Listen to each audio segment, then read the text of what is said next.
नमस्कार दोस्तों, मैं हूं शिवकांत गौतम। स्वागत करता हूं आप सभी का शुद्ध मनोरंजन में। 14 जून को सुशांत सिंह राजपूत की हत्या, आत्महत्या जो भी है, सीबीआई इसकी जांच कर रही है। निकलकर सामने आएगा कि आखिर है क्या।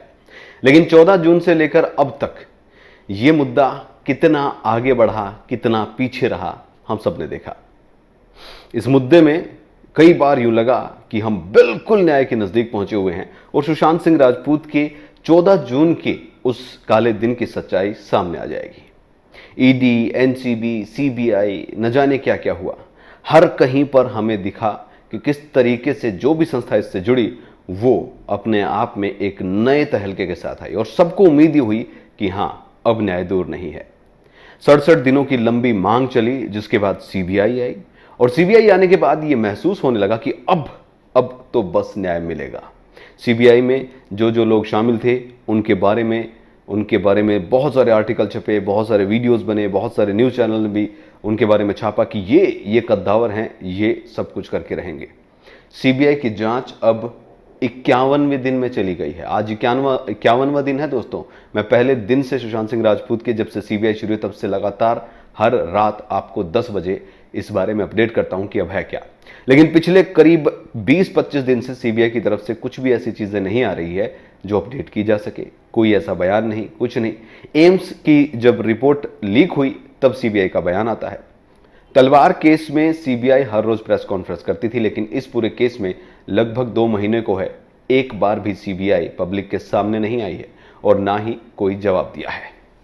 सुशांत सिंह राजपूत केस में बहुत सारी चीजें हुई, बहुत सारी चालें चली गई, लेकिन अभी के दिनों में जो 3 सबसे बड़ी साजिशें हुई हैं और जिसमें से एक साजिश तो हमें पता भी नहीं चली और कब हुई, कब इस पूरे मुहिम को झटका लगा, वो बताने जा रहा हूं।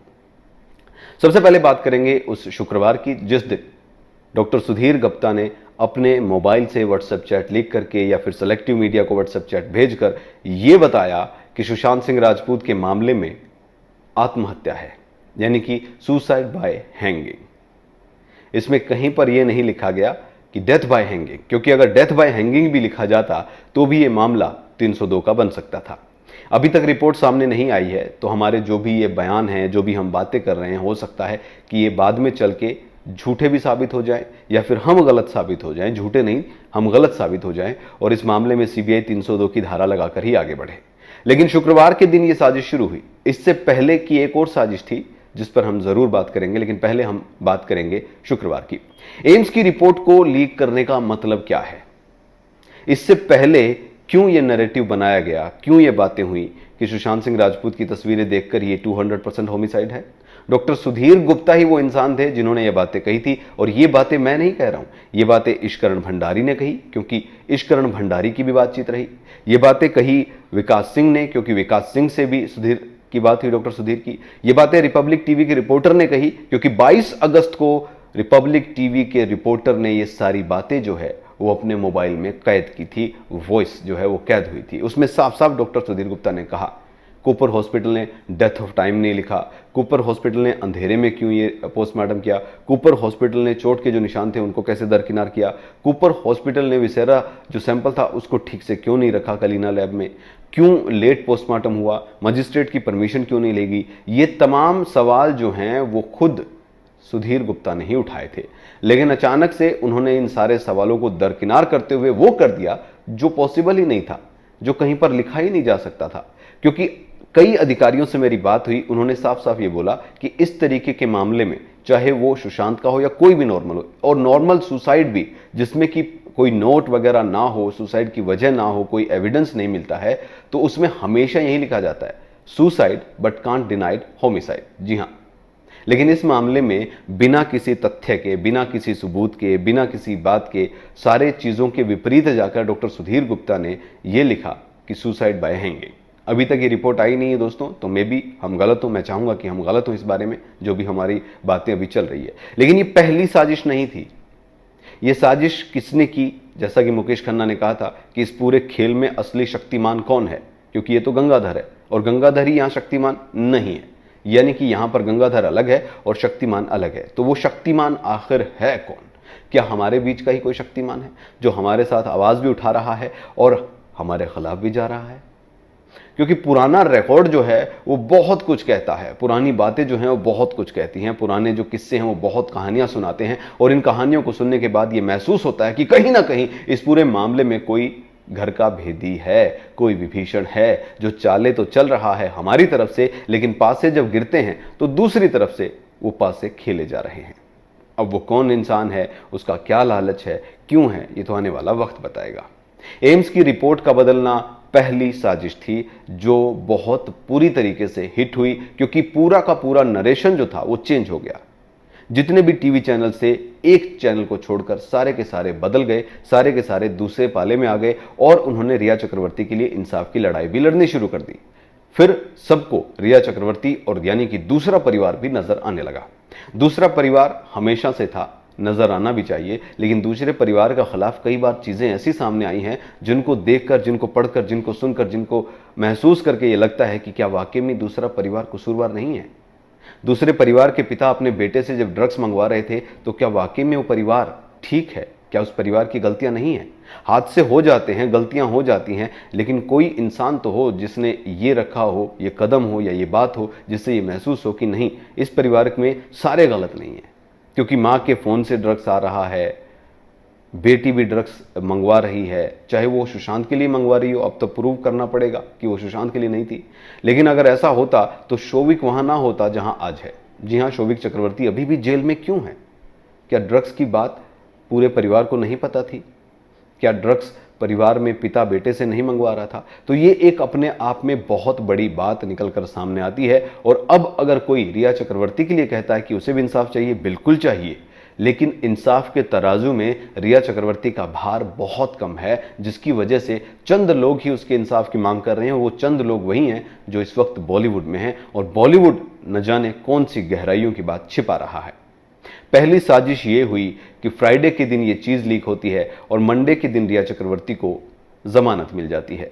रिया चक्रवर्ती को जमानत मिलने की और भी चीजें थी, क्योंकि उसके खिलाफ जो सबूत बना था वो कहीं ना कहीं, जो केस बना था वो कहीं ना कहीं सबूतों के बिना था, और सबूतों के आधार पर सच्चाई से नहीं टिक रही थी। इसी वजह से उसे जमानत भी मिल गई, बेल मिली है, रिहाई नहीं हुई है, बरी नहीं हुई है, लेकिन उसके बावजूद भी जश्न मन रहा है। यह पहली साजिश थी जिसमें अचानक से सुधीर गुप्ता ने पासा पलट लिया। अब जिक्र करते हैं दूसरी साजिश का। दूसरी साजिश हाथरस में हुई। हाथरस में एक केस हुआ, एक घटना घटी। उस घटना में प्लांटेड लोगों को बिठाया गया जो अब सामने आ रहे हैं। उस घटना में जो महिलाएं पल्लू करके, या फिर यूं कहूं कि रिपोर्टर खुद उनके पल्लू को नीचे करते हुए रिपोर्टिंग जो कर रहे थे, उनकी बातों का अब खुलासा हो रहा है। किस तरीके से ये पूरा मामला हमारे सामने आया, ये साफ साफ नजर आ रहा है। किस तरीके से इस स्टोरी को नेशनल स्टोरी बनाया गया, किस तरीके से इस पूरे प्रकरण को चेंज करने की कोशिश की, यूपी सरकार के खिलाफ जाने की कोशिश की गई, यूपी सरकार के खिलाफ एक जनमत जो है खड़ा हो वो कोशिश की गई। दंगों तक की साजिश थी, करोड़ों रुपए इस पूरे मामले में आए, जानबूझकर गवाहों को बनाया गया, तैयार किया गया। और सबसे बड़ी बात तो यह है कि नक्सल भी इसमें जुड़ गया। न जाने कहां से वो महिला थी जो नकली भाभी थी, फेक भाभी थी, जो आई और उसने पूरा नैरेटिव चेंज किया, और अचानक से सुशांत सिंह राजपूत का ये केस हाथरस के केस की तरफ चला गया। चंद मीडिया हाउसेस बचे हुए थे, लेकिन वो भी हाथरस की सच्चाई के लिए चल पड़े। वहां पर चीजें एक्सपोज हुई, लेकिन सबसे बड़ी बात यह है कि क्या वो जाल फेंका गया था? सवाल यह खड़ा होता है कि क्या वो जाल फेंका गया था? क्या वो एक ट्रैप बनाया गया था कि जो मीडिया चैनल अभी भी सुशांत सिंह राजपूत के लिए लड़ाई लड़ रहे हैं, उनको किसी तरीके से वहां से उनका ध्यान भंग करके इधर लाया जाए? क्योंकि 3 से 4 दिन अगर कोई न्यूज मीडिया में नहीं आएगी तो उसके बाद अपने आप ये आंदोलन स्लो हो जाएगा। और ऐसा हुआ भी। सुशांत सिंह राजपूत पर सीबीआई, एनसीबी, ईडी की खबरें बिल्कुल जीरो थी। उसके बावजूद भी खबरें चल रही थी, लड़ाई चल रही थी, इंसाफ की लड़ाई चल रही थी, इसमें कई सबूत सामने आ रहे थे। लेकिन अचानक से हाथरस के झूठे प्रोपगंडे में सारे चैनल उलझ गए। वहां पर इंसाफ की लड़ाई लड़ी जाने लगी। वो इंसाफ की लड़ाई राहुल गांधी और प्रियंका गांधी भी लड़ते नजर आए, जब जबरदस्ती नियमों को तोड़ते हुए वो हाथरस जाने की कोशिश करते रहे और वहां पर जाकर गले लगाने की कोशिश भी विक्टिम्स को की। लेकिन एक ऑडियो टेप भी वायरल हुआ जिसमें 25 का 50 लाख दिलाया जाएगा, रुको, अभी शांति रखो, थोड़ी देर रुको, सब्र रखो, ये चीजें आई। लेकिन क्यों परिवार नार्को टेस्ट के लिए मना करता रहा? क्यों परिवार सीबीआई जांच के लिए मना करता रहा? क्योंकि वहां पर कुछ तो गड़बड़ था जो अब साफ हो गया है। ये केस अभी सीबीआई के पास है, सीबीआई अब इसकी जांच कब करेगा देखना होगा। लेकिन ये दूसरी साजिश थी जिसमें मीडिया चैनल्स के ध्यान भटकाने की कोशिश की गई।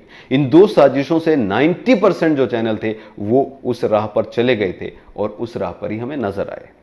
लेकिन ये बहुत बड़ी साजिश थी सारे चैनलों का ध्यान उस तरफ मोड़ने के लिए, और ऐसा हुआ भी। तीसरी साजिश जो हमें महसूस ही नहीं हो रही है, जो हमें पता ही नहीं चल रही है, जो खुद उस चैनल को ही नहीं पता चल रही है कि ये आखिर हुआ तो हुआ क्यों। अचानक से बड़े अधिकारी प्रेस कॉन्फ्रेंस करते हैं, टीआरपी का मुद्दा उठाते हैं, और टीआरपी के मुद्दे में एक ऐसे चैनल का भी नाम लिया जाता है जिस चैनल का नाम एफआईआर में नहीं है।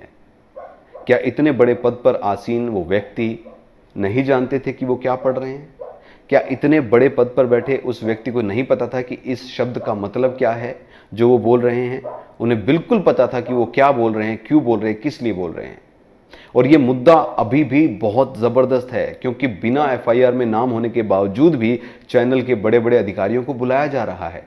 जिन पत्रकारों का, जिन जर्नलिस्ट का इससे कोई लेना देना भी नहीं है, उनके नाम भी लिए जा रहे हैं, क्योंकि जो भी इसमें सबसे ज्यादा वोकल हैं उन्हीं पर अटैक किया जा रहा है, उन्हीं को बुलाया जा रहा है ताकि मुद्दा भटके। और भटका भी है। पिछले 3 दिन से चैनल्स पर सिर्फ टीआरपी की जंग चल रही है। जो चैनल सुशांत सिंह राजपूत के लिए सबसे ज्यादा लड़ रहा था, वो चैनल अब अपनी लड़ाई लड़ रहा है। अपनी साख की लड़ाई में वो इतना व्यस्त हो गया है कि सुशांत सिंह राजपूत की इस लड़ाई को कहीं ना कहीं दरकिनार किया गया है। हालांकि उसने पूरी कोशिश अभी भी की है कि जानकारी दें, लेकिन कितनी जानकारी, कौन सी जानकारी, उसे खुद नहीं पता चला कि वो एक ऐसे जाल में फंसा है जिसमें जानबूझकर उसे फंसाया गया, जानबूझकर नाम लिया गया, जानबूझकर उसको उसमें धकेला गया ताकि वो इतनी गहराई में पहुंचे कि वो बाहर निकले तब तक सुशांत सिंह राजपूत का मुद्दा गायब हो जाए। और आप देख भी सकते हैं पिछले 3 दिन से किस तरीके से न्यूज चैनल जो हैं वो अपने अपने तरीके से इन चीजों से हट चुके हैं। कुछ चैनल तो 15 दिन पहले ही हट गए थे, लेकिन कुछ चैनल जो अभी भी लगातार बने हुए थे, लगे हुए थे, वो चैनल अभी भी क्या उसी मुद्दे पर हैं? जी बिल्कुल भी नहीं। हालांकि छोटी मोटी 1 आध घंटे की खबरें जरूर आ रही हैं, लेकिन जो 24 घंटे एक ही लड़ाई लड़ रहे थे वो चैनल अब कौन सी लड़ाई लड़ रहे हैं? जो बेईमानी है। क्योंकि कोर्ट में जब ये चीजें जाएंगी तो प्रूव नहीं होंगी। वो चैनल भी जानता है कि वो जीत रहा है, लेकिन उसके बावजूद भी क्योंकि उस पर उंगली उठी है, उसके अहम को छेड़ा गया है, वो उस अहम को शांत करने के लिए अब उस लड़ाई में सबसे आगे लड़ रहा है, सबके साथ लड़ रहा है। इस चीज से एक चीज साफ हो गई है, टीआरपी की इस चैनल को जरूरत नहीं है। डंके की चोट पर वो कह सकता है कि मेरे खिलाफ सारे चैनल है, क्योंकि जिस दिन ये टीआरपी की खबर सामने आई थी, टीआरपी स्कैम सामने आया था, उस दिन पूरे हिंदुस्तान के चैनल वर्सेस एक चैनल, हर चैनल के प्राइम टाइम पर सिर्फ एक ही चैनल का नाम था, उसी चैनल पर इल्जाम लग रहे थे, उसी चैनल से पूछा जा रहा था। इससे एक चीज साफ हो गई कि वो चैनल डिस्प्यूटेड किंग है न्यूज में। अगर भारत की न्यूज तंत्र की बात करें, जो कि लोकतंत्र का चौथा स्तंभ है, उस चौथे स्तंभ में सबसे आगे एक ही चैनल है, जिस चैनल पर सारे चैनल एक साथ प्राइम टाइम चला रहे हैं। लेकिन बड़ी बात क्या थी? बड़ी बात थी वो साजिश जो उस चैनल को भी नजर नहीं आई। वो चैनल भी उस साजिश में इतना अंदर घुसा कि अब पूरी तरीके से वो लड़ रहा है। वो चैनल इस न्यूज को बिना दिखाए थोड़ा सा चलाकर, क्योंकि उसने पर्याप्त सबूत दे दिए थे और पूरी जनता उसके साथ खड़ी थी, पूरी जनता को विश्वास है कि जो बोला गया वो सच है, फिर भी उस चैनल ने अब उस पूरे मुद्दे को 3 दिन से लगातार चलाया है। और 3 दिन से सुशांत सिंह राजपूत की न्यूज आपको कहीं भी नजर नहीं आ रही है। बहुत रेयर, इक्का दुक्का नजर आ रही है। रात को 11 बजे वकील का इंटरव्यू होता है, अगले दिन उस पर आर्टिकल छपते हैं। वो मुद्दा जो 7 बजे पूछता है भारत होता था, वो मुद्दा जो पूरा देश 9 बजे सुनता था, वो मुद्दा रात को 11 बजे शिफ्ट हो गया। इस शिफ्टिंग में उस चैनल को कहीं पता नहीं चला कि उसका जो मेन मुद्दा था, उसकी जो मेन लड़ाई थी, उसको कितनी चालाकी से उसी के जाल में बुनकर उसी को उड़ा दिया गया है और उसी को फंसा दिया गया है। मुद्दा साफ है दोस्तों।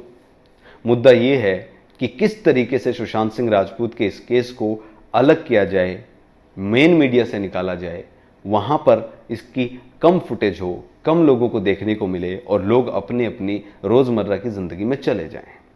और ऐसा हुआ भी है। नहीं तो कोई इतने बड़े पद पर बैठा व्यक्ति बिना एफआईआर में नाम हुए चैनल का नाम ना लेता, एफआईआर ना करता, सम्मन ना भेजता। और सम्मन भेजे गए हैं, यानी कि ये लड़ाई जानबूझकर लंबी खींची जा रही है ताकि सुशांत सिंह राजपूत की लड़ाई जो है वो खत्म हो जाए, और कहीं ना कहीं ऐसा हो भी रहा है।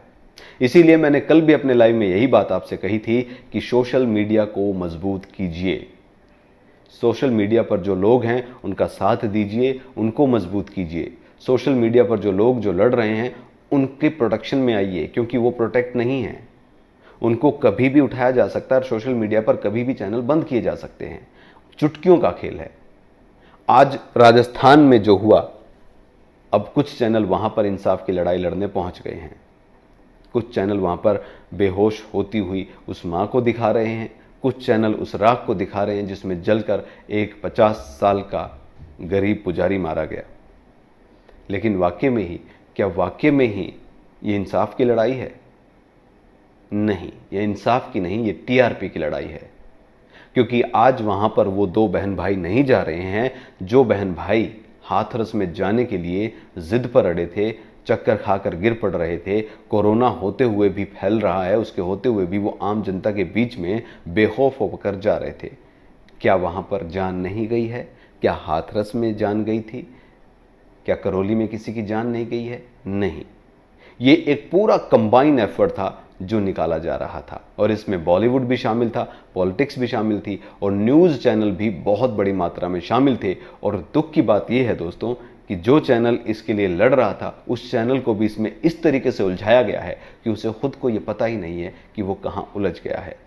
उम्मीद करता हूं कि कल 11 तारीख है और कल जंतर मंतर पर एक छोटा सा हंगर स्ट्राइक रखा गया है, उसको कवरेज मिले और उससे चीजें फिर से ट्रैक पर आए। ये लड़ाई सुशांत सिंह राजपूत की नहीं है, मैं बार बार बोल रहा हूं, ये लड़ाई सुशांत सिंह राजपूत की नहीं, बल्कि जो आने वाले सुशांत हैं उनकी है। वो सुशांत जा चुका है, उस सुशांत के साथ 14 को क्या हुआ ये तो आने वाला वक्त बताएगा, लेकिन जो सुशांत अभी जिंदा हैं उनके साथ क्या होगा? क्या उनकी मौत रुक जाएगी? और क्या टीआरपी की ये जो भागम दौड़ है, इसमें चैनल इस टीआरपी को छोड़कर एक बार सच्ची न्यूज दिखाना शुरू कर देंगे? यही मेरा आज का सवाल था, यही मेरी दरख्वास्त थी जो मैं आपसे लेकर आया। और एक बार फिर से जाते जाते ये दरख्वास्त करता हूं दोस्तों कि सोशल मीडिया को मजबूत करें। सोशल मीडिया आने वाला वक्त है, आपके हाथ में है न्यूज़ चैनल, आपके मोबाइल में है न्यूज़ चैनल। ये सोशल मीडिया है, जो वो लोग दिखा रहे हैं वो हम देख रहे हैं। अगर वो हाथरस दिखाएंगे तो हम हाथरस देखेंगे, अगर वो हमें दिखाएंगे करौली तो करौली देखेंगे, अगर वो हमें मुंबई में सीबीआई के दफ्तर के आगे खड़े होकर न्यूज़ देंगे तो हम वो देखेंगे।